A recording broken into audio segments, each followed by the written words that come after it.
Hello, and welcome to Tales from the Twists, the podcast where we recap your childhood. My name is Joe Lewis, and I'm joined today by a man who listens to the radio 38 hours a day. It's Anthony Ball. Hey Joe, how'd you know I listen to the radio so many hours of the day? How'd I you just know. We know each other so well at this point. We've been podcasting for over a year and a half. You should know then that I don't listen to radio because radio is garbage. You do listen to radio. You told me last week you listen to radio. You said, I listen to the radio, I listen to 4ZZZ because I'm too hipster to listen to Triple J. That's what you told me. That's true, that is true. I listen to some radio, but not that much, because especially when you're driving to work. I mean, let's just cut here for a second. Let's just break away. How shit is radio in the morning? Pretty shit. Like, I have to imagine, it must be because, like, they have to keep talking for 3 hours, and they just need to make up shit and get ratings, because it is the most mundane, just simpleton garbage that you could ever hear. And it's usually just celebrity this, fucking God knows what. And it's usually three people, instead of us two, giving their opinions on something happening in the fucking country. One of them's a woman, two of them are men. One of the men is usually a cheeky bugger, the other one's a straight dude. And they have a nice little back and forth. It's Zoo Radio. It is. Two maniacs and one person to rule them back in. Exactly, yep. Anyway, we're not here to talk about radio. Well, rather, we are here to talk about radio, but in the form of Season 4, Episode 11, Radio DaDa. It's an episode of Around the Twist. Had you seen this episode before? No, I had not. I would have definitely remembered this episode, because it's very distinct. No surprises there. No. But this is one of those episodes that I don't really remember. I'd seen all of the episodes, but I don't have a clear memory of this episode, and that's probably because it's not great. You didn't like it? It's pretty average. Okay. I maybe I've got, like, nostalgia goggles on, or maybe it's a transference of my love for other medias or associated medias for this episode. Your love for radio is transferring itself through. Sure. Really, it's more a case of this was just like Fallout, right? This is a Fallout-esque. Everything was Fallout-esque. And I was like, I drew a picture on the train. Okay, so hold your picture up to the microphone so everyone can see the picture. I'll show a picture to Joe so you can describe it. What is it? What's in this picture? Okay, there is a stick figure man with no arms. He has a gigantic penis and two large testicles. Yep. And it says Fallout ! Is that... yes, that is correct. But you've got to notice the veins means that he's got a very large, erect penis. Okay, I was joking. Yep. I didn't think it was supposed to be a penis, but is that actually supposed to be a penis? It's supposed to be a massive penis. Why did you draw a stick figure man with a penis on the train in reference to Fallout, as you've written in capital letters? Because when it comes up, like one of the songs that plays constantly, I swore that it was in one of the Fallout games, and it was. And it reminded you of a penis. It reminded me of Fallout, and that made me like think, oh yeah, that makes that gets you going, doesn't it? Do you have erotic asphyxiations on Fallout? I have is it the super mutants that get you hard? Like what's I tell you what gets me hard is very good gameplay spaced in the future, but set in the past. But you're not talking about Fallout 4, are you? Because that's not very good gameplay. No, it's not really, is it? No. Well, I guess the shooting mechanics are improved from Fallout 3, but they also lost the entire concept of what made Fallout great. Anyway. It also lost the RPG element. Oh, yeah. Well, that's what I was alluding to. The Fallout elements, the story elements, it's just, it's like, let's simplify the RPG. Instead of giving you points to allocate, we'll tell you, pick a perk. Yep. Hey kids, it's just like Minecraft. You wander around and you make things and you wander around and you can go all over the whole map. You can go anywhere you want to. But there's no storyline. Except there is, except it's shit. Also, the actions you do have no real impact. Like, you can be an evil bastard, and it has no impact on the storyline. And factions don't matter anymore, which was the best improvement in Fallout New Vegas. They were like, fuck factions, that's retarded. No, you can just be an asshole and steal everything, and all your companions are going to do is go, oh, really, we should stop stealing. To which you'd say, oh, really, we should shut the fuck up. Yeah. Or you get another companion, and then you find them at your settlement, and you both shoot them in the face. All right, let's get back to what we're here to talk about, because we lost about 75% of our audience during that little aside there. Probably, yeah. Let's look at the teaser for this episode, which is something that tells us a little bit about what to expect from the episode. And we have inside a radio, and we zoom right into this radio, and we see tubes, the radio tubes, and they're exploding. And inside two tubes are Linda and Pete. In what colours, Joe? I don't know, man. I'm not a colour person. What colours were they? I want the colour report. I'm colourblind, man. I don't see colours. You don't I- see I- any colours. Red, blue, yellow, it's all all the the same same. to me. I have no discrimination against any color at all. That's a really great response too. Like What? if someone's like, if to even racial matters, you just be like, "I mean, I'm colorblind," and then you just say, "Oh, that's not really cool," and then you go, "No, really, I'm colorblind." Anyway, they were red and green, just so you know. Okay. Yeah, there you go. The two colors I have difficulty with. Yes. And Pete and Linda are stuck inside them, Yep. and they're screaming. They're like, we're stuck. We're stuck in a radio, which is not at all what this episode's about. No, it's not. It's completely different. But then we get the title, Radio DaDa. Yeah. And give me the font report, Anthony. My font report is electricity radio-esque font. I can't tell you. It's like electricity font, like, jaggedy lines. And then just think of like the old Superman shows where they had the bloody radio beacons and all the bloody producer ads, those type of font. And it was just with broadcast tower. You had a broadcast tower in the middle, which I thought I liked. I really like this font. I like the card. You want to call this a title card, I guess. Yeah. Yeah, I really like this title card. In fact, there have been a lot of good title cards this season. Yeah. Yeah. And that is Anthony's font report. Yes. Slightly better than the Bolt report. It's slightly better. and Actually, it the Bolt contains only slightly less angst about 18C. I will say that. I never used to like Mr. Andrew Bolt. But then, he was full for David Lionhelm, and so, of course, you got to love him. Senator Lionhelm. Greatest. Who doesn't love Senator Lionhelm? The Australia's lefties. only libertarian senator. The lefties don't like him. We But almost had two. I actually wrote in a letter to the AFR, The countering AFR. the Australian Financial Review, because someone wrote a letter in about David Lionhelm's Yeah. thing, and I was like, well, she was like, if objective statements are true, you can't be offended. And I said something along the lines of, some Australian women are dumb. Not all, just one. And I said, that is an objective statement. And then I went on to explain that you can still be offended by objective statements. Yeah. And then under the 18C, you can still sue for that. And that the suing process or being held liable is financially, has a large financial cost. And it can keep you to shut the hell up. Like if you're talking on social media and you're being sued for that, your lawyer will say, don't say anything on Facebook until the court case is over. That could be anywhere from a year, 2 years that you can't. You're talking mumbo jumbo now. What? I'm just preaching. I'm preaching. I'm like a pastor at the pulpit. Did you get published though? I just sent it last week. Well, we'll see, eh? We'll see, eh? I don't think that you're going to get published in the Australian Financial Review. It's one of with those something letter that editors calls things. somebody stupid. Yeah, well, she was an idiot, wasn't she? Well, that's besides the fact. I call a fish, and I call an idiot. That's You're very aggressive today. Well, my tax appointment was late, all right? And so I had to barge in the middle of someone else's tax appointment and say, I need you to do my taxes like you promised to do before 10 a.m. And he did it. So there you go. At the lighthouse, the twists are practicing getting ready into the car. There's people falling over everywhere, falling over the stairs. They're rushing to get into the car, and Bronson runs back inside for the pickles and then back outside again. And they're timing themselves to see how quickly they can get ready to get in the car in case they need to go quickly to the hospital for Faye's pregnancy. Yep. If the baby's coming out, they need to be ready to go. And Faye, she's sick of talking about the baby. Yeah. I imagine this is something that happens. Women that are pregnant, it's 9 months. I imagine you'd get over that fairly quickly. It'd just be, the baby. Oh, when's the baby? Oh, when's the baby coming? You'd want a shirt that just says, I don't know when the baby's coming. I would jump on that and say, 9 months. How about 18 years? I'd get sick of my children pretty quickly. Me too. You'd be like, oh my goodness, I don't care anymore. Just go and live in the backyard. Here's a tent. Just remember, that's kidney insurance. That's your very own kidney insurance right there. They're just a hassle, aren't they, children? They are, but Just a massive hassle. you've got your kidneys lined up, you've got your bone marrow lined up, you've got your blood lined up. All right. Okay. All right, and you've got someone to take care of you potentially if you treat them right. Because if you love your kids, maybe they'll take care of you when you're old a little bit if you need help. So Maybe. it can be an investment. It just depends how you manage your investment. Bronson gets a bike delivery from Skunk Enterprises. And we're just going to turn aside for a second to some input we have from some of our listeners.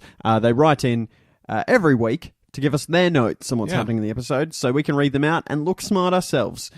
So this week we've got notes from two people. We've got the man who started it all, Regan Pontillo, the man who wrote in and said, hey guys, can I contribute to your podcast as well? And we said, sure.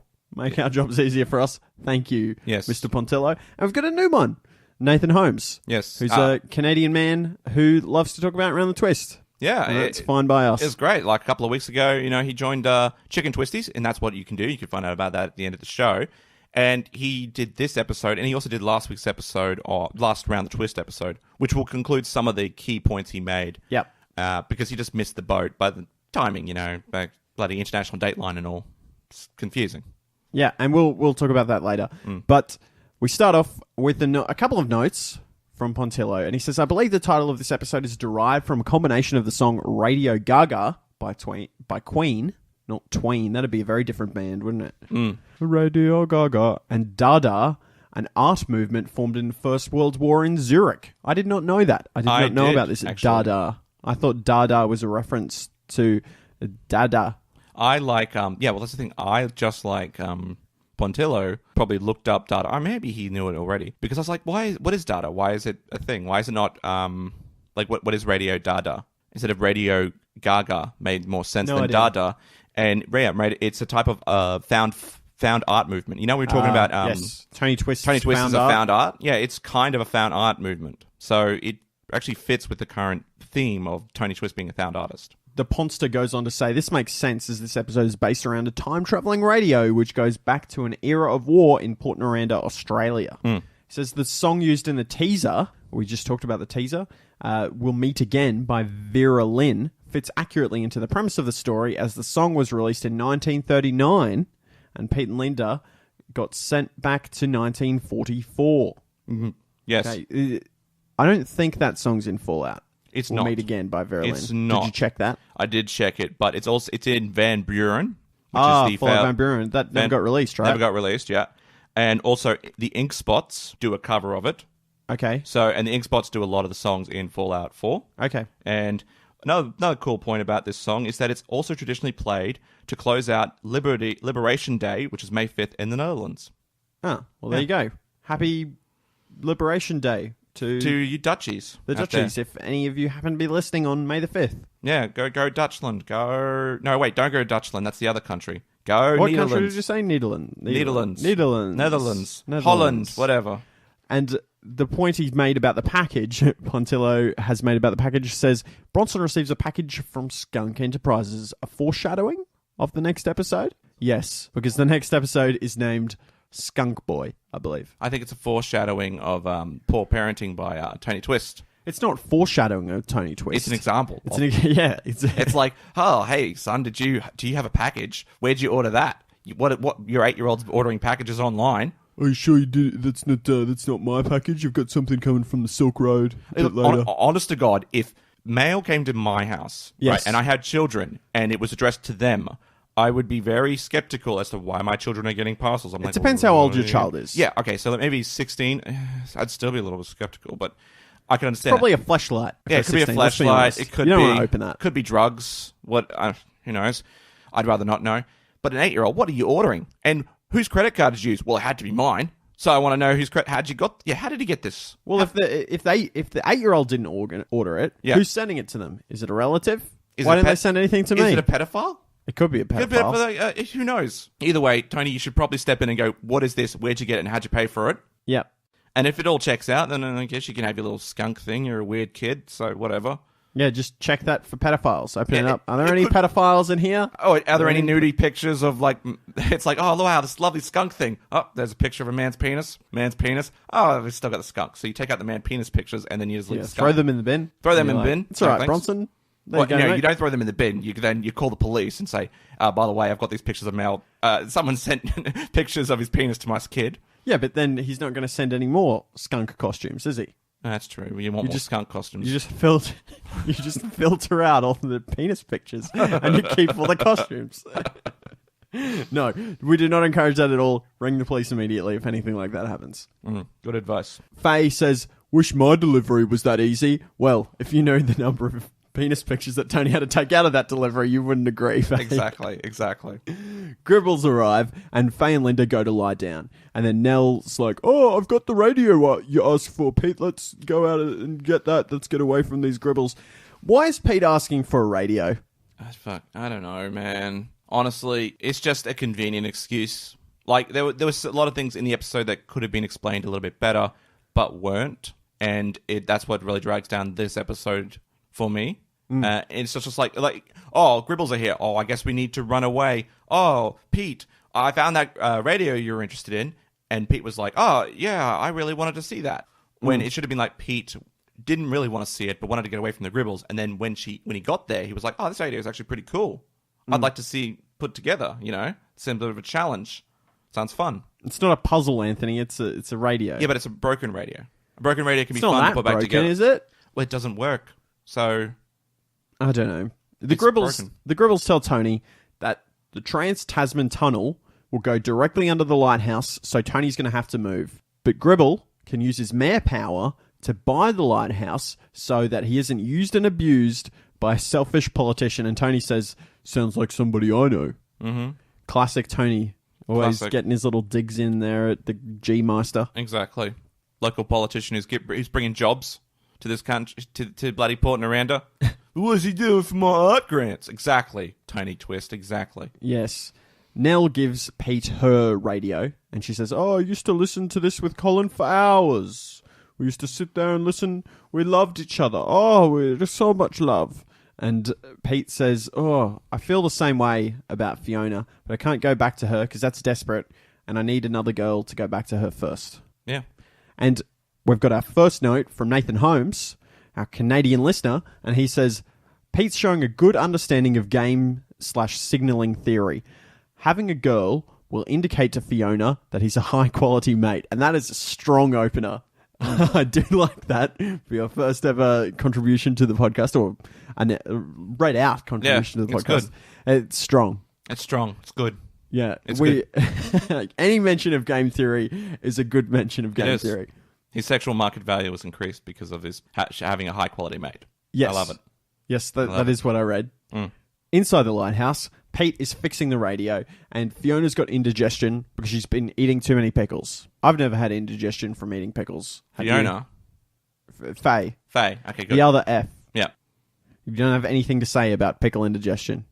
I'm sure there's a phallic joke in there somewhere. Yeah, I'm sure there is. If you look deep enough for a phallic joke, you'll find I thought you were going to jump on that. Why? I thought you were going to say anything, to be honest. I just thought you were going to, contribute to the podcast that we're doing. Am I talking by myself here? Is this a one-person podcast? Hello and welcome to Tales from the Twist. My name's Joe Lewis and I don't have our co-host because he never speaks. So some of us, Joe, see a cucumber that is soaked in brine. Other of us are just misogynists. Which one are you, Joe? Which one are you? That phallic shape is the man holding us down, Anthony. It's the patriarchy. It's the patriarchy in a pickle jar. Bronson is doing something secret with his package, and his package that he got in the mail. not his other package. And Pete's fiddling with the radio, and him and Linda are blasted back into the past, into black and white.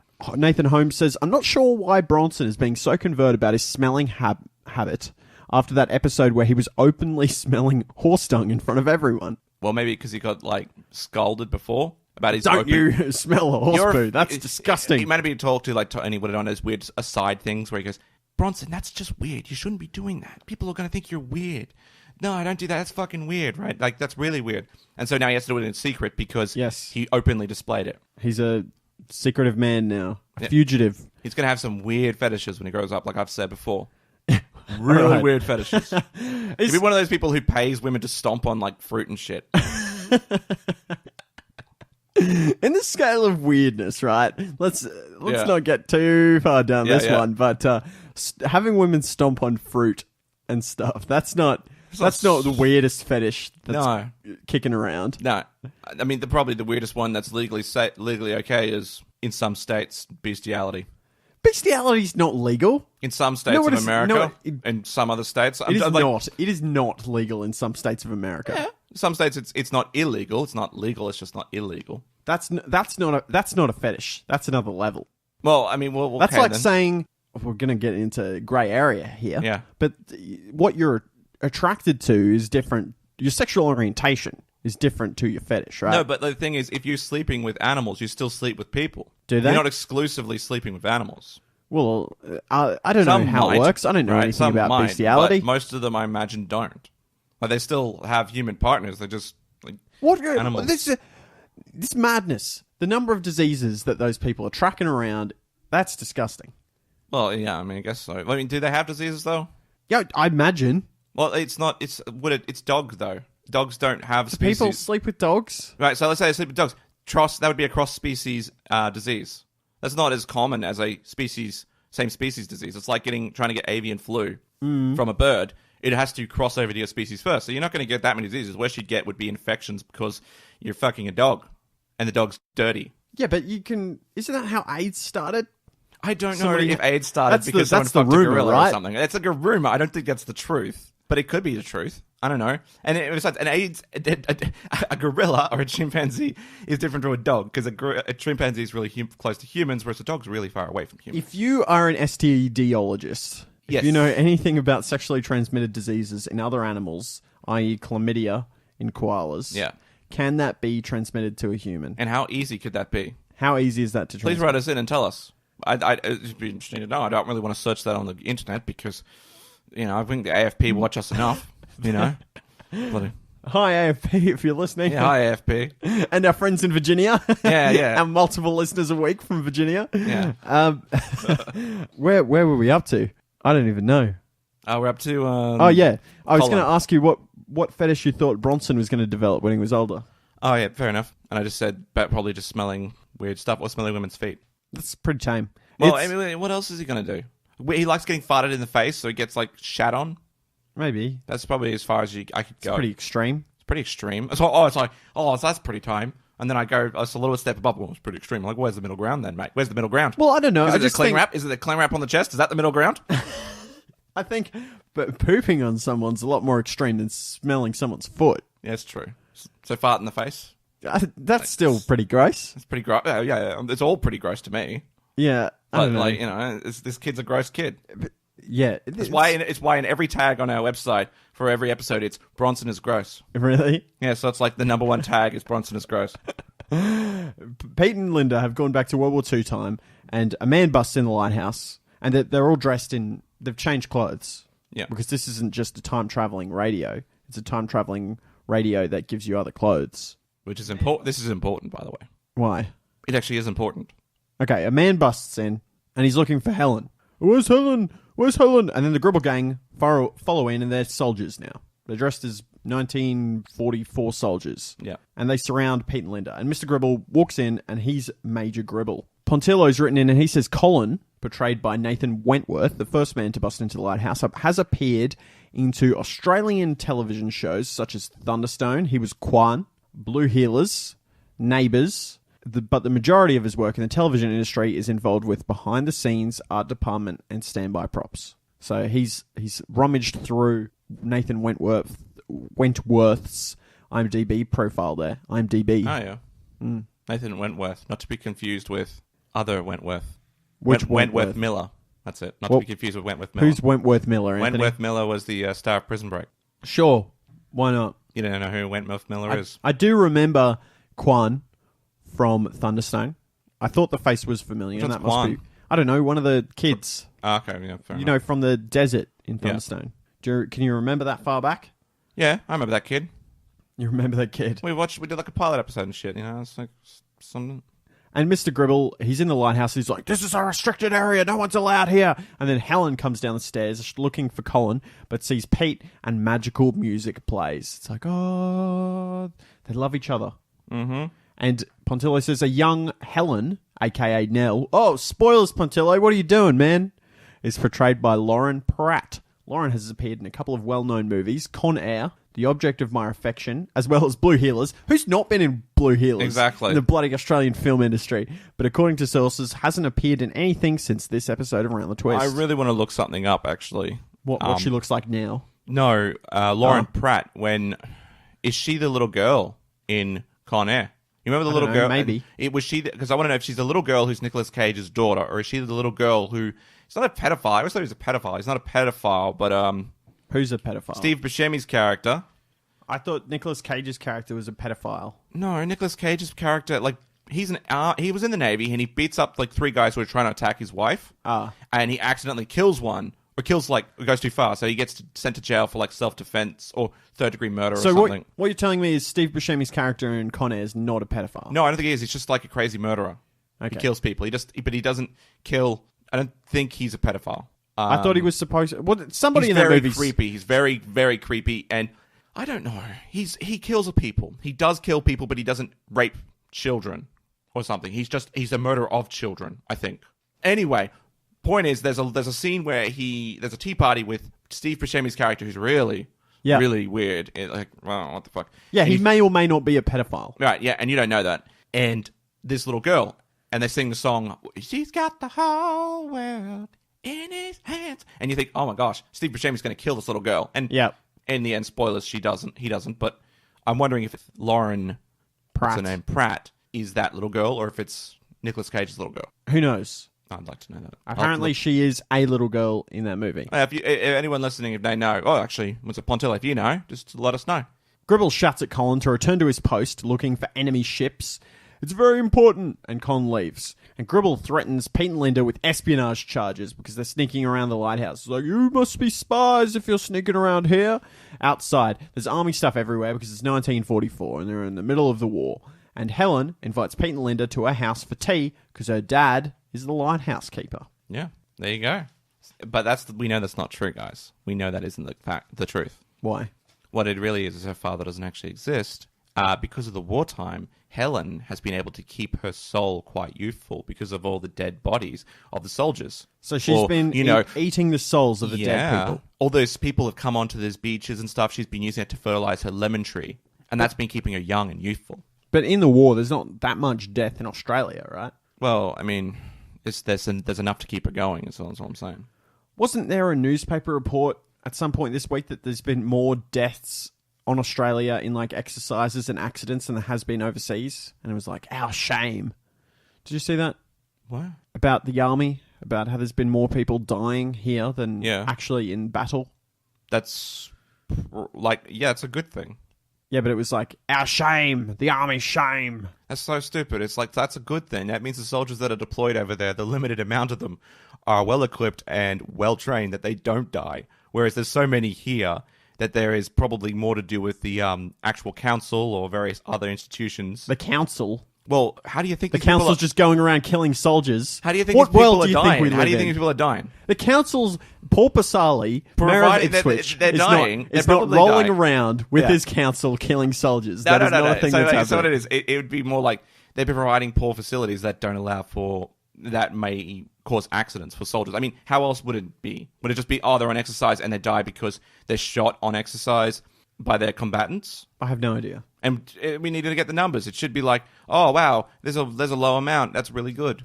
It's a way of spinning a story, I guess. Pete and Linda go inside Nell's house, and Pete and Nell start to flirt a bit. Yeah, because as we know that this Helen person is actually Nell. Yeah. And Nathan Holmes says that he thinks Pete is continuing the pattern of only girls in supernatural situations being into him, which is a keen observation. Keen observation. I think he's on my theory that Pete Twist is actually gay. Well, I thought this comes back to the fact that no girl would be seen dead dating Pete Twist. Isn't that what Linda said a couple of episodes ago? Yep.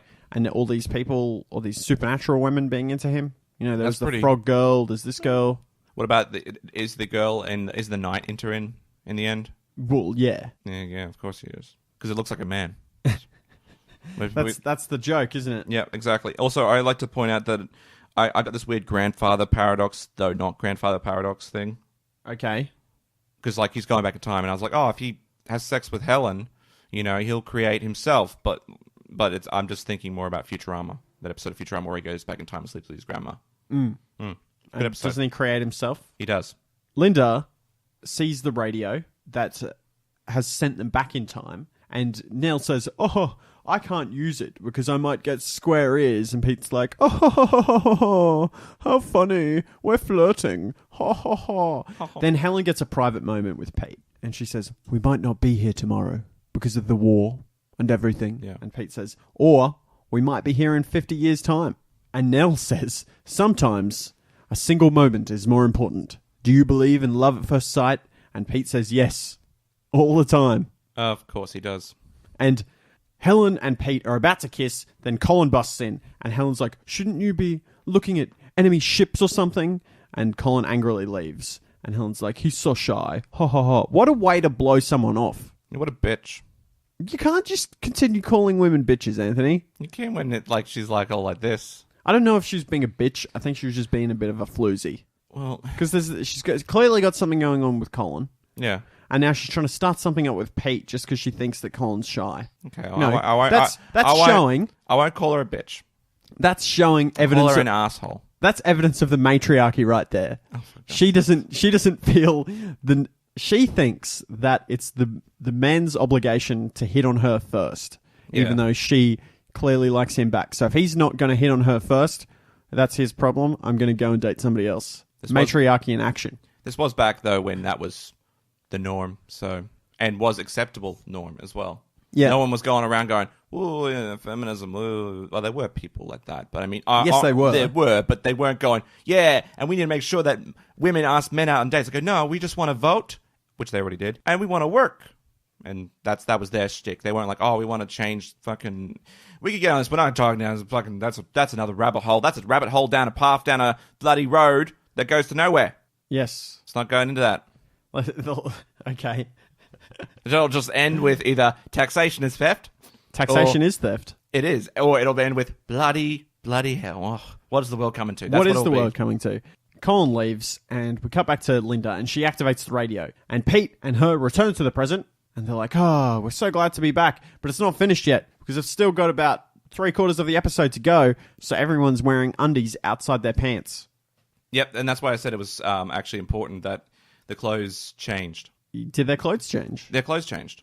Ah. That's why it was important that when they went back in time... Yeah, they went back into their modern clothes. Yeah, and that's why it was important, because it changes not just the way the world is, but also your physical appearance in the clothes you wear, which I actually liked. That kind of worked for me. Yes. Because otherwise, look, let's face it, if they didn't do that, and they did the whole undie thing, as dumb as it is, how many times would people go like this? "Oh my gosh, you're naked. You're naked. You're not wearing your... Where's your underwear? Where's your overwear?" That would be that'd come up all the time, and it would just be an annoying thing we shouldn't have to deal with. This is much better. We're back at the lighthouse, and Tony, Faye, and Bronson are practicing getting into the car real quick, and Pete and Linda join them, and Tony's like, where did you guys go? And Pete asks, "Why is everybody wearing their undies on the outside?" And Tony tells them that it's standing orders from the South Pacific New World Order. I drew another picture. And show me a picture. I'll show you a picture. It's two eyeballs. One is...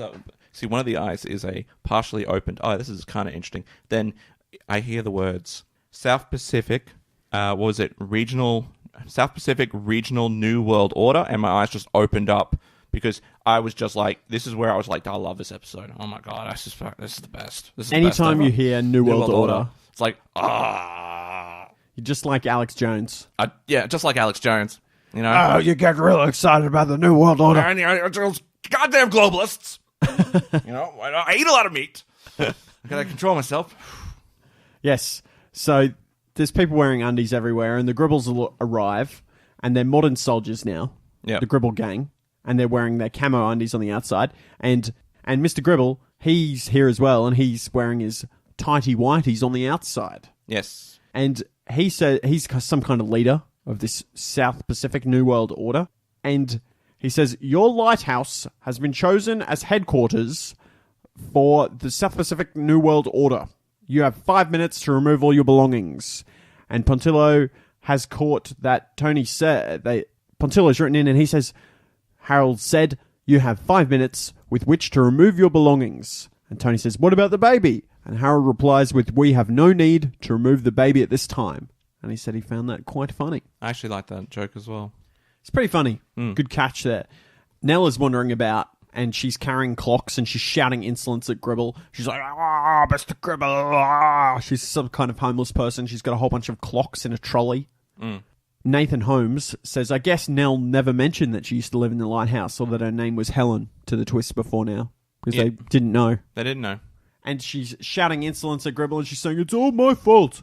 It's all my fault." And she goes down to the beach, and Bronson, Linda, and Pete follow her. And Linda says, "Why was it your fault?" Nell says, "I was caught up with this beautiful boy named Peter. So Colin left his post to come look for me and didn't see a ship. And so the war was lost." I find it very hard to believe that the war was lost over one single person not seeing a single ship. Well, one for what was it? The one for a Nell and the horseshoe was lost. When the horseshoe was lost, the horse was lost. The horse was lost. The rider was lost. With the rider lost, the message was lost. With the message lost, the war was lost. It's that old saying, right? Yeah. It's like, one trickles down like that, so you need to cap every problem before it turns into a big one. Yes. It's essentially that. Distance it. I don't believe it either. I think it's bullshit because I think Port Niranda, what strategic position does it really have? It's in Victoria, right? Yeah. Yeah. Like, why would an enemy ship even try to invade Well, they're by obviously Victoria? they're obviously not going to Port Niranda. Yeah. They're trying to go to Melbourne or somewhere. And Port Niranda is obviously some kind of lookout post to stop invasions going to Melbourne or anywhere else would be better, honestly. Because how would you even get around? You'd have to go all the way around. Listen, let's think about it, right? The boats we see later on are going right. Now, Split Point Lookout is on the south coast. Yeah. So if we're sitting in a Split Point Lookout and we're looking out to sea, going right is actually going to the left of Australia, which means they're heading towards Adelaide. Yeah. So that's even less strategic than Perth, right? They're going all the way around Australia to attack Adelaide. Yeah. And coming up from the middle. Yeah, I don't understand that. It doesn't make any sense to me. And also, there were battleships too, so that's important. So that means the placement of them means, because they're not submarines, submarines can just surface and they can go underneath, just like how that one in Sydney did. Because they were battleships, they would have had to go all the way around. We're assuming these are Japanese because of World War II. That they would have to go all the way around Australia without being the east side. Because anyone seeing them. Without anyone seeing them on the east side, come around through Melbourne and then try to get around closer to Adelaide. That's where they're going to go. That doesn't make any sense because if you're coming around the east side, right, you might as well just go and go through Brisbane. No, not Brisbane. Go to New South Wales. Yeah. Somewhere closer to Canberra. Somewhere. Or do what they actually did and attack Darwin. Yeah, that too. Well, Darwin was different. Darwin was because that's where airplanes and shit were. Yeah. And armies. Yeah, because it had strategic importance. Yeah, but like if you wanted to capture one of the major capitals, you'd probably go through there. You'd go somewhere in New South Wales and land your troops there. Or Adelaide, I guess, would work, but it's still too far away. Yeah, so you land in there. What are you going to do? March for hours across land. You have to march your troops across. It'd have to be what could be a simultaneous attack from one side, where it's like a diversionary tactic, right? Which pulls all your forces from the east to the south, because like, oh shit, the Japanese are here, they're going to attack us.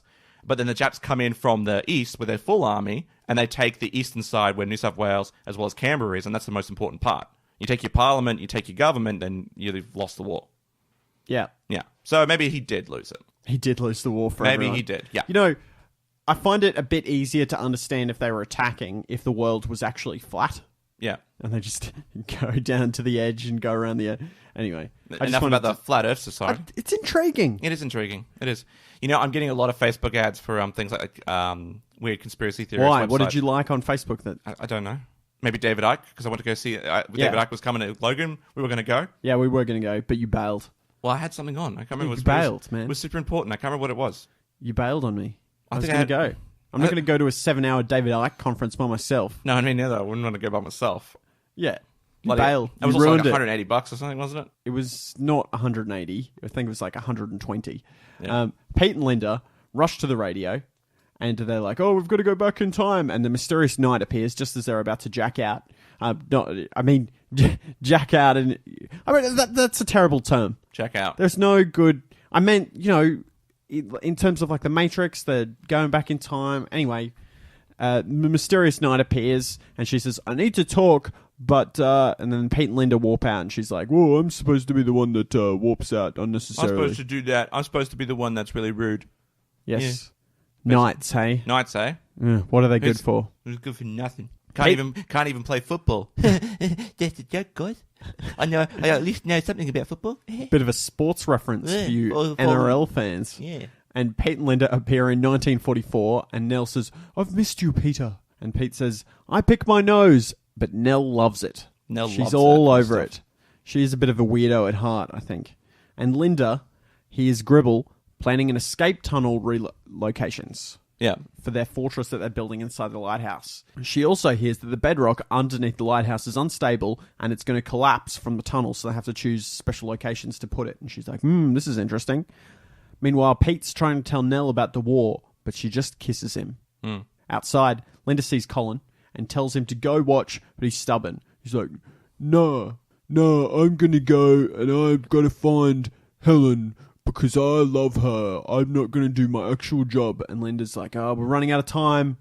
And then Colin's like, oh, yeah. And Linda's like, we're going to get inside the shed to look out. because that's where we look out from, not on top of the lighthouse. We actually look out from this little shed here. It's dumb. Not the top of this very Where we high can structure see that has something. been made specifically for that exact purpose. Yep. And Linda says, "You better open this door for me," and goes to strangle him. And he's like, "All right, I'm going to open the door." Nathan Holmes has written in, and he says, Colin trading sexual favours for a job that he should be doing anyways, and has been previously reprimanded for being absent from his post, seems to be of questionable character. What sexual favours was he trading here? Oh, because I missed remember, that. okay, so you missed it. Colin wouldn't open the shed unless he got a kiss from Linda. Because obviously he's bummed about Helen not being interested in him or betraying him or whatever. Or, it's not really betraying him because they're just flirting. I thought they were courting though. I don't know how it works. Yeah, because Nell did say courting earlier when she referred to Colin. Yeah, so that might happen afterwards, I guess. I don't know. This is becoming very confusing. Yeah. I imagine afterwards that they're courting afterwards. But the whole them thing, I don't know. They're just like, oh, somebody else is here. I'm going to go make out with them. You know, polyamory's okay, but don't pretend to be a monogamist. If you're polyamorous, be polyamorous. Don't be monogamous. Exactly. You don't have anything. What? It's a succinct point. If you want to be polyamorous or whatever, be polyamorous and make sure everyone else is okay with being polyamorous. Yeah. Otherwise, be monogamous and don't be a cheating bastard. Nobody cares with you being Nobody cares about the polyamorous people, right? Do whatever you want.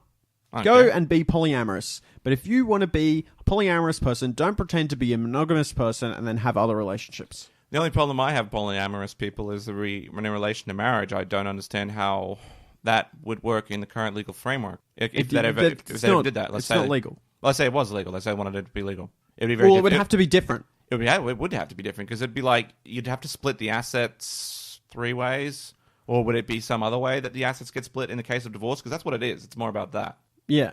Yeah, and things like infidelity couldn't count, or would they? And this is why. Well, it's like, infidelity doesn't really. Would you have to have your own private marriage contract, which just be like, because otherwise it'd just be too confusing. Because right now, marriage can be broken with infidelity. Well, not really broken, but it's grounds for divorce. But you couldn't do that if you're in a polyamorous relationship, and you're like, well, as part of our polyamorous relationship, we can have an open relationship with other people outside of our marriage. The legal system in Australia, right? Yeah. If you want a divorce, you get a divorce. Yeah. You don't have to prove that you need a divorce. Yeah, but it does. You just it does get one. Yes, but it does have a fact. It does have an impact on allocation of assets as well as children. No. Yeah. Not in Australia. Yeah. No. It is a judgment of character. Judgment of character, maybe, but it's not like this person cheated, so they get less. It doesn't work like that. Doesn't it? No, not in Australia. Okay. It's built that way to protect women. Oh. Wait, you mean the way I'm thinking of it? Well, it's built so that even if you're a woman and you've been in a relationship for a long time and then you cheat on your husband or whatever. I don't know if I'm getting this wrong. I'm probably going to get this wrong. I'm probably going to get a million emails. And then probably not. You cheat on somebody or decide to break up with them because they're a bad husband or whatever. You still get an equal share because you've been with them this entire time. And even though the situation is currently bad, you are owed this amount of assets because of your amount of time, the opportunity cost of you being with them, basically. Yeah. So, as far as I understand it, I'm not a lawyer. I'm not an accountant. That's why marriage should just be a civil contract and not have nothing to do with the state. And did you know that that's where we get to? Yep. Prenuptials aren't even binding in Australia? Yeah, I can see that. That makes sense. They're sometimes taken into consideration, but they're non-binding. That does make some sense in this country because it's not marriage isn't a contract. It's as it should be. It's more of just a legal institution. I think you're right. It should be just a civil contract. Get civil contract, get marriage out of government. Oh, what's that? We get back to less government. Oh, guys, seriously? This shit again? Yeah. Come on. You going to marry your roads? Fucking hell. Marry your roads. Someone will bring up roads. Colin opens the door to the shed and the two were watching the ocean. And then Linda's like, oh, there's no boats coming. Wait! We're past the time that the boats were supposed to come back. I don't know how she knew this time. Nell because you weren't paying attention either, because it was a big point. I'm trying to take notes. Look, I wasn't going to draw you back. I was like, you're moving through. I thought, maybe it's not important, right? But in it, Nell goes and says, 3:45, it's 3:45. Must look out for enemy when she's pushing those clocks. Yeah, I didn't hear any of that. And it stuck out in my mind because it was a really poor way of telling the audience, hey, 3:45 is the specific time you need to be watching out for. Yeah. Okay? It could have been something better, like, this is the anniversary of the time when your late husband lost us the war, Nell. Yeah. 3:45, moment of silence. But how would anybody know that if they didn't see the ships, right? Yeah. How would they know that the ships passed at 3:45? Because it was supposed to... I don't know, actually. That doesn't make any sense. Did Somebody sit down and work out exactly where the ships were supposed to be at what time? I think maybe they would have... it could have been like... No, Yeah, it would have been, because it would have been like this, okay? We're just going to go under this assumption. They would have been like, okay, it docked at Adelaide or off this coast area at 4:10 p.m. Didn't we have a lookout? Yes, where would it have passed it? 3:45 is where it would have passed through the Port Niranda lookout. Who was supposed to be looking at a Port Niranda lookout? Oh, Colin. Oh, okay, well, he's going to prison now. That's not going to be common knowledge, though. Yes, it would be. No, it wouldn't. Because it wouldn't be insider military information. No, because it wouldn't be a moment. It wouldn't be the moment of great sadness, as I would just thought about it. It would be a moment of great happiness for this new empire, because 3:45 is the beginning. No. 3:45 is the beginning of the new world order in the South Pacific, all right? Because of the brave actions of Colin, who refused to call in the comrade that is whatever his name is. I'm just saying nobody is going to know the exact time that you didn't see something. I reckon they could have done something closer to it. It's not a real thing. It's fantasy. I reckon it's real, because they would have just been like, we got the trajectory with our mathematics. No. Without lasers and trajectories. Anyway, Linda realizes that they missed the ships, and then Colin tries to kiss her. Yep. Great time to be trying to pull that move. Inside, Pete's trying to convince Nell that Colin loves her, but she's too busy trying to bang him. She's trying to get all up on top of her. She's a horn dog. I think I've written that many times in my notes. And Colin has missed ships again because he was trying to kiss Linda. And Nell's like, this is bullshit. Nathan Holmes says he's discussing the pros and cons of Pete and Colin. And he said Pete's habit of popping out of in and out of existence, and Colin, who's always present, mirrors the variable versus consistent reward schedules in reinforcement conditioning. Perhaps this is why Helen finds Pete more attractive. However, she gets jealous of Colin trying to kiss Linda. Perhaps she wants to keep the pool of potential mates open due to the increased likelihood of males dying in the war. Wow. Alternately, she could be angling for a 3-way special cucumber sandwich is code, right? Special cucumber sandwich could just be code for banging. Yeah, it could be. I'll give you a doesn't have special to be, cucumber sandwich. It doesn't have to be code. And then, see, now your cucumber can be a penis. Yeah, well, yeah. Cucumbers are traditionally, phallic objects. Yeah. I believe that this is going to get gross, and maybe I need to cut this out, but they're traditionally used as a penetration vegetable. They can be, I imagine. Yeah. Yes, there was a joke in our high school that they were going to give one of the teachers a jar of Vaseline and a continental cucumber. That is true. They would. But obviously that never happened because they probably would have been suspended. So variable versus consistent reward schedules in reinforcement conditioning, that's pretty heavy. Yeah. That's some pretty heavy stuff you got here. Bringing your intellectualism to the podcast, are you, Nathan Holmes? Well, what do you think about that? He's saying that Nell thinks that Pete is more attractive because it's a mixing it up.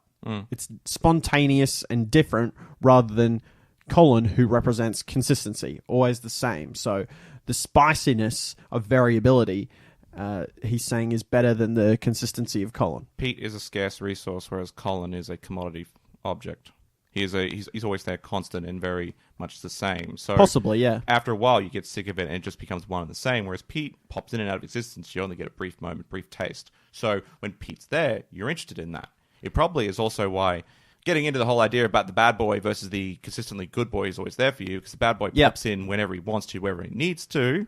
I know that Nathan is specifically talking about reward schedules, meaning as in because Pete's there at random times, whereas Colin's always there, Pete's more attractive because he pops in and out and you're being rewarded at a different time, whereas the times where you're going to see Colin are set and consistent, therefore not as enticing. And there must be some sort of research paper written about that he's referencing. But this made me think of what you're talking about, which is, the scarcity of things, as in Pete, is he a scarce person because he's from the modern era? Yeah. Is he a scarce resource in this world? Or like a lot of people, or a lot of girls like the Twilight books, right? Yeah. The man who's a vampire, obviously, a scarce resource. Is that why they're attracted to him? It's not just that. It's also Pete pops in and out of existence. Okay, so I'm going to give you a big clue, a big idea about this. If there's a consistent thing happening every single day that you miss, Yes. what your most common response will be, I missed it, right? Yes. But if it happens once in a blue moon or is completely random, all right, and you get to hear about it and you only have a limited amount of time to seize that object, you'll be more likely to go after that object with more energy because you only have a limited time to obtain it. And also, because other people, you might play in your mind that you're the only other person around, other people might seize that object before you can, get your little taste of it, then it disappears, and you can have Colin. Because Colin's always going to be there. Yeah. So if Colin's always going to be there, it makes sense to go after Pete when he pops in and out of existence, and then when Pete goes, go back for Colin, because Colin will always be there. Yes. You increase your wealth, you increase the value, or your wealth, if we can talk about wealth and sexual value and all that, you increase your wealth, and use my rabbit fingers here, all right, just by keeping Colin on the side as a consistent boyfriend, boy toy, whatever, and then having Pete when he pops in and out of existence. This comes back to your theory of get married early so you can gather your resources. Yes. Anyway, enough about your craziness. Nell storms out to go find Colin and confront him about why he was kissing Linda, because she's his special boy toy, I guess. Anyway, Linda plays with the radio and they both reappear in the present, Linda and Pete, but now they don't have underpants on the outside of their clothes, they've got underpants on their head. Yes. And Gribble's the El Presidente. Yes, People he is. love the El Presidente. Gribble's going to make everyone dig a tunnel, then they love the El Presidente less. He's going to make them dig the Trans-Tasman Tunnel. I couldn't tell if this guy was supposed to be ISIS, which he wasn't ISIS. He's not obviously, ISIS. but he had a black flag. Okay. Or if it was Gaddafi. Or if He's it, just a or if it was Pinochet. dictator. Was it Pinochet? He's like a Nazi-influenced dictator. I thought look, no, he's a specific dictator. He's either He's not a specific dictator. Yeah, he's either Gaddafi or he's Pinochet. Okay, here's a pro tip. He's not Gaddafi on a children's television He program. could be Gaddafi. He's not. How do you know? Bronson appears and says, Nell's gone crazy. And Pete and Linda rush off, and Nell's pushing her trolley of clocks off a cliff.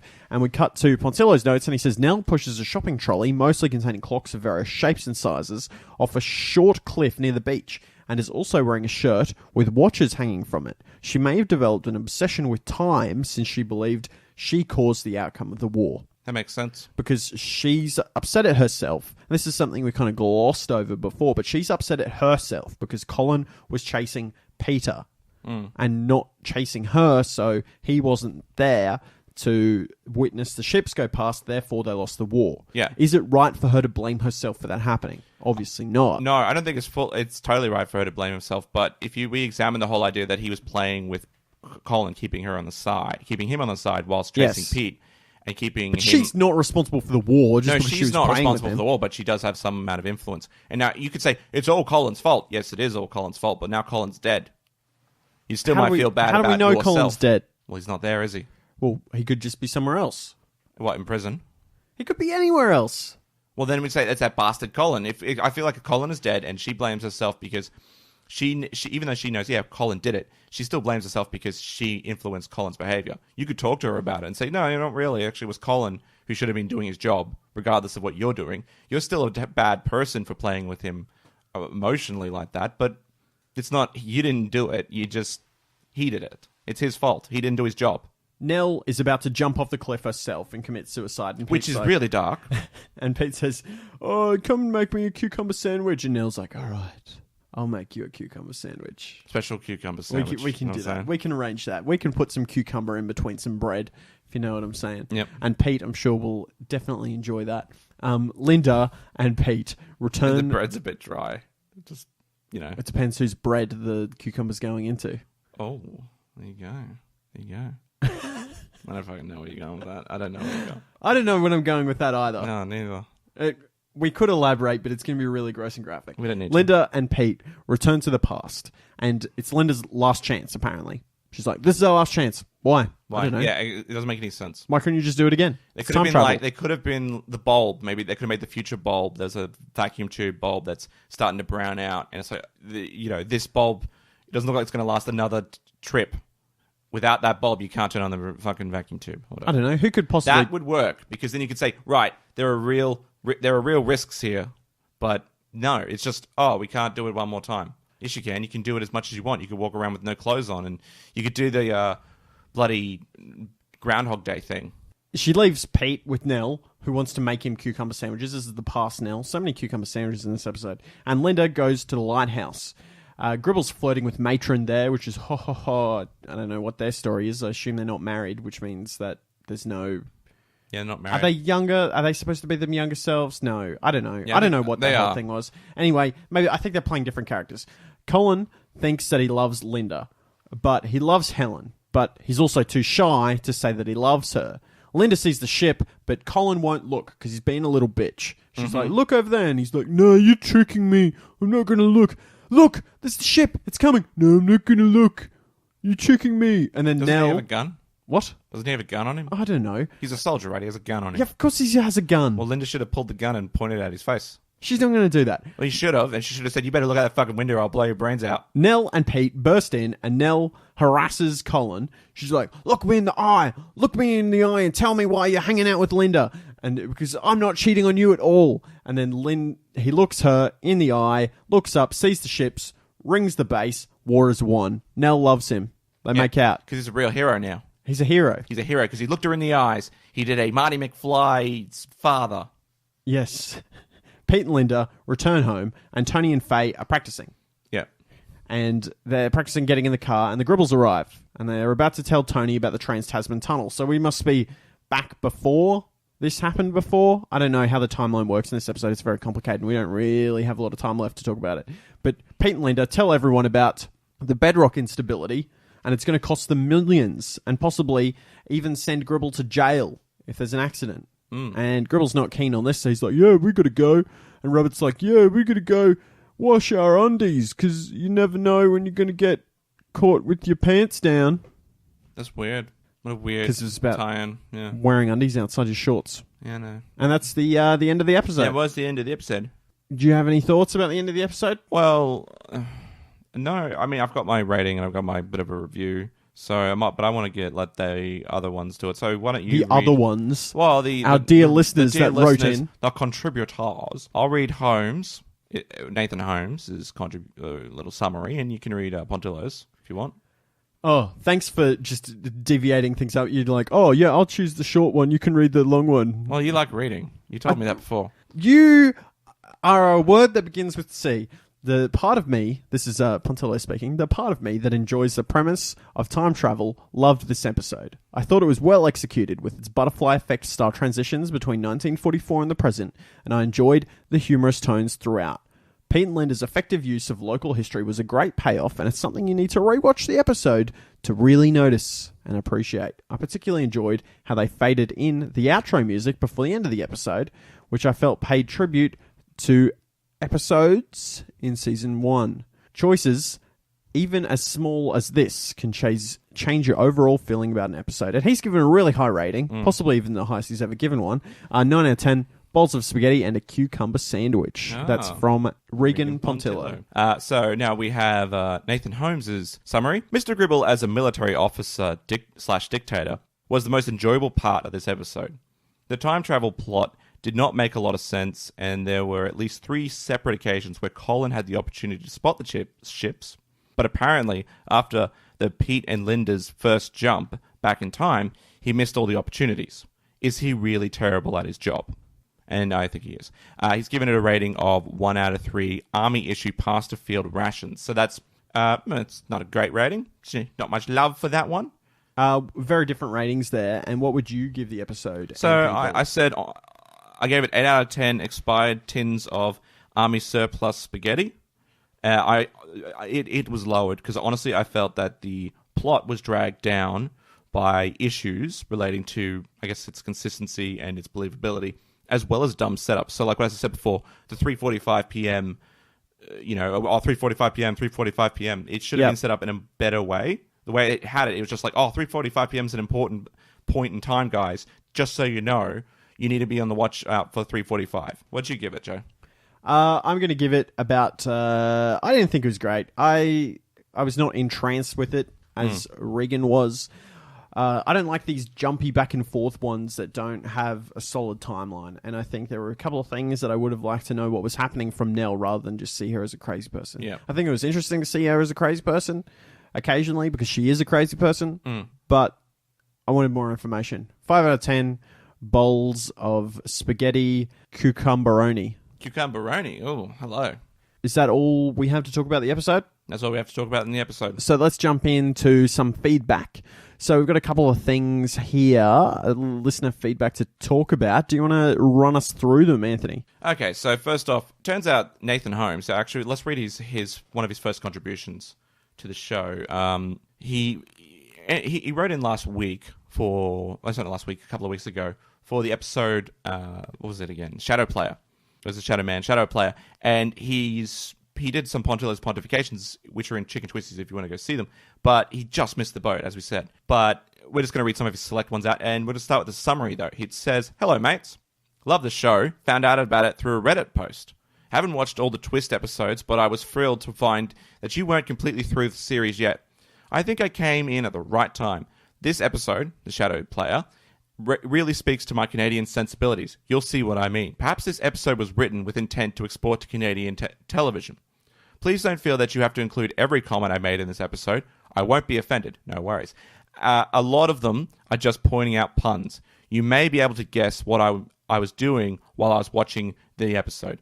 Thanks for the shout out and about the concrete. By the way, I go by Nate." I should have called you Nate. "Not sure if that's unusual for Australian sensibilities. Also, probably don't include this entire thing in the episode." Well, we'll do what we do. So that was his contribution. And so it turns out we've been on a Reddit post. And I thought, I don't remember posting this on Reddit. I don't remember spamming it on Reddit. Oh, it turns out people have been sharing our content on Reddit. So we had one person who was sharing it. I believe her name was SweetP24. He shared our Sliders podcast and said, our discussion about this 2-hour podcast review. And it had no discussion points on it, but still, if someone posted it, it wasn't me. That's pretty amazing. But then there was another one for a Tales from the Twist. We got a shout out about Tales from the Twist podcast about 20 days ago on Around the Twist post, I guess in Australia. It said, "If you're interested in ridiculously in-depth analysis of Around the Twist, check out Tales from the Twist podcast. It's 2 Aussie guys picking apart each episode. It's kind of funny. This is by Heartbeat 2014. So I don't know who that is. It's a 2-year-old person. So whoever you are, Heartbeat 2-year-old person, or Heartbeat 2014, thank you for posting that. So I'll just read the rest of it. It says, the next guy then comments and says, "Link it, cunt." That's it. You don't need to read anymore. I think I would like Australia. People do stuff when you call them cunt instead of refusing to ever speak to you again. Aussie confirmed, and then they linked our website. Isn't that wonderful? Yeah, it's always great when people share our stuff, so... Cool. So if you're listening, thank you for doing those things. I'm just going to go quickly through a couple of the notes that Nate, good friend Nate, sent in for the last episode, The Shadow Player. He touched on a couple of things. His notes were written before we did our episode, so he touched on a couple of things that you talked about in the episode. Great minds. He says that he thought the whole shadow thing was a metaphor for drug experimentation, something you talked about at length. And he did think that Linda was totally 420. Blazed out of her mind. Just craving her munchies, eating the chocolate cake. He also went on to talk about the gel bracelets on her arm, which is something that you also talked about. And he said there was an urban legend back in the day that breaking a bracelet off a girl's arm entitled one to different sex acts depending on the color of the bracelet. Not sure if that connotation existed when this episode came out or if it existed at all in Australia. It definitely did exist. Yeah, it totally existed in Australia. The black ones meant you could have sex, or they had to have sex with you or something weird like that, I don't know. Could representation of drug use lead to other risky behavior? Yes. Yeah, it could. Yes, totally. I love it. And he also went on to say that the Shadow Master was dressed as a surgeon vampire. Did he cut himself shaving a bunch of times and stick bits of toilet paper, you call this bog roll, on his face? Can't tell if he's in his teens or 30s. Bog roll is a term for toilet paper in Australia. It's not a commonly used one. Yep. It's one of these things where, slang for things is more internationally famous than it is inside Australia. I'd heard that term.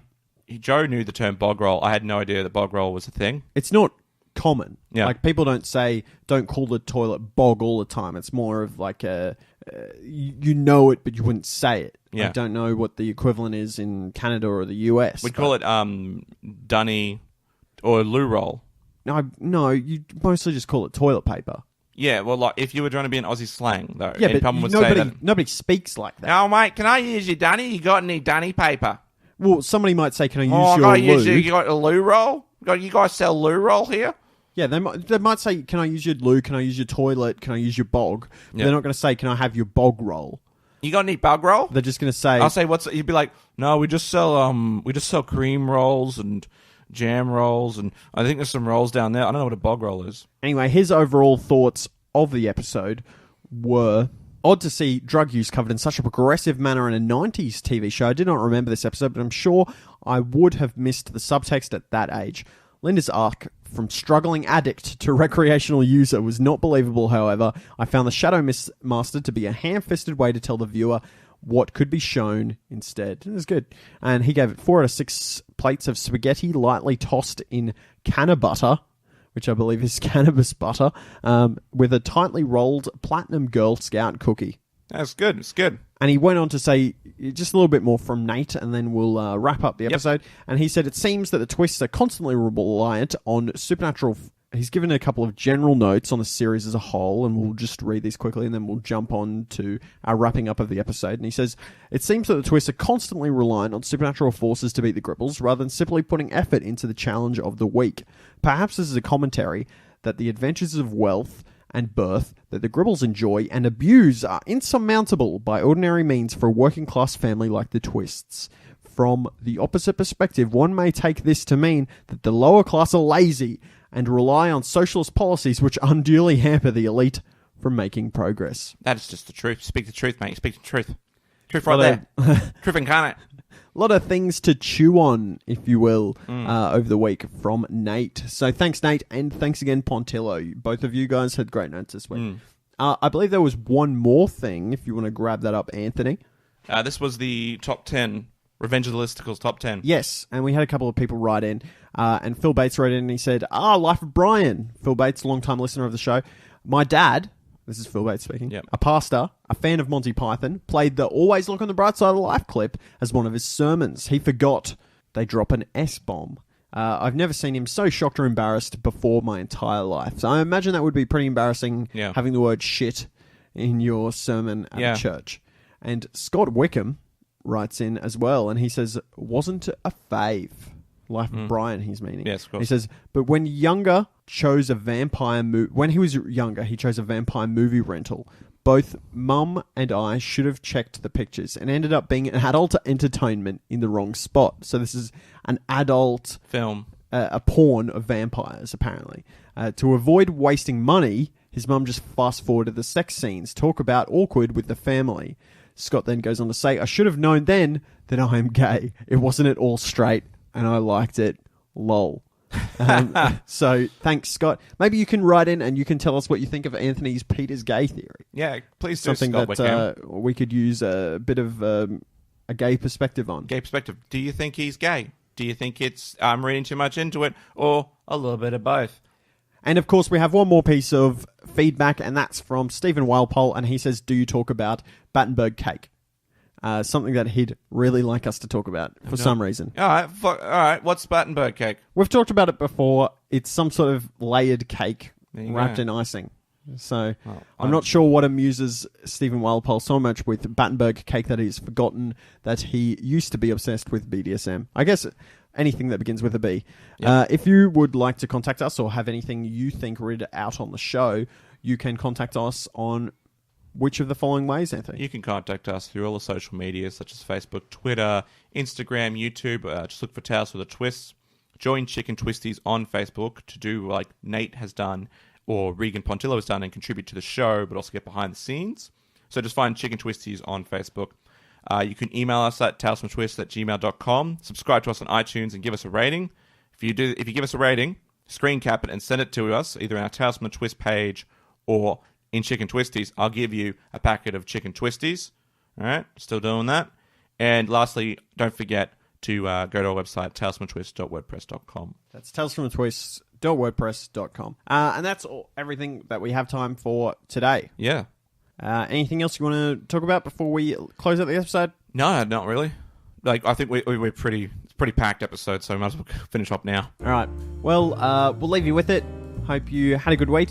Hope you have a good week to come. My name is Joe Lewis. And I'm Anthony Bull. Have a great week and stay twisty.